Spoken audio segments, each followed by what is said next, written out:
पुढे असं झालं की यांची सुट्टी कधी येणार, सुट्टी आली की यांचेच एक्स्ट्राचे कामं येतात.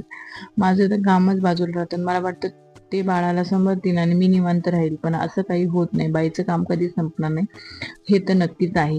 नंतर मी त्या अगोदर घेतलं होतं इडली करायला. सकाळ सकाळ इडली लावली, 7 वाजताच मॉर्निंगला इडली लावली. ते बाळ माझं 6लाच होतं, त्यामुळे काय आमची 6ला सकाळ होत असते. मग इडली लावली आणि सांबार हे बाहेरून आणणार होते, चटणी पण बाहेरूनच आणणार होते. मग मला फक्त इडलीच करायची होती नाश्त्यासाठी. आज माझ्यासोबत खूप विचित्र इन्सिडेंट घडत होते. हे गेले होते चटणी आणि सांबार आणायला, पण यांना काही दिलीच नाही. मग हे आले तसेच घरी. मग मला चटणी करावी लागली. अजून मी चटणी पण करून घेतली आणि नाश्ता वगैरे छानपैकी केला आणि कुकूला पण माझ्या खाऊ घातलं बाळाला. मग तिने पण खाऊन घेतला आणि मग आम्हाला तिला हॉस्पिटल घेऊन जायचं होतं. तिची सर्दी खूपच वाढली होती. मग तिला आम्ही हॉस्पिटलमधून आणलं आणि ती आमचा पूर्णपणे असा दिवस घेतला होता आणि मी संध्याकाळी जेवणाची तयारी केली.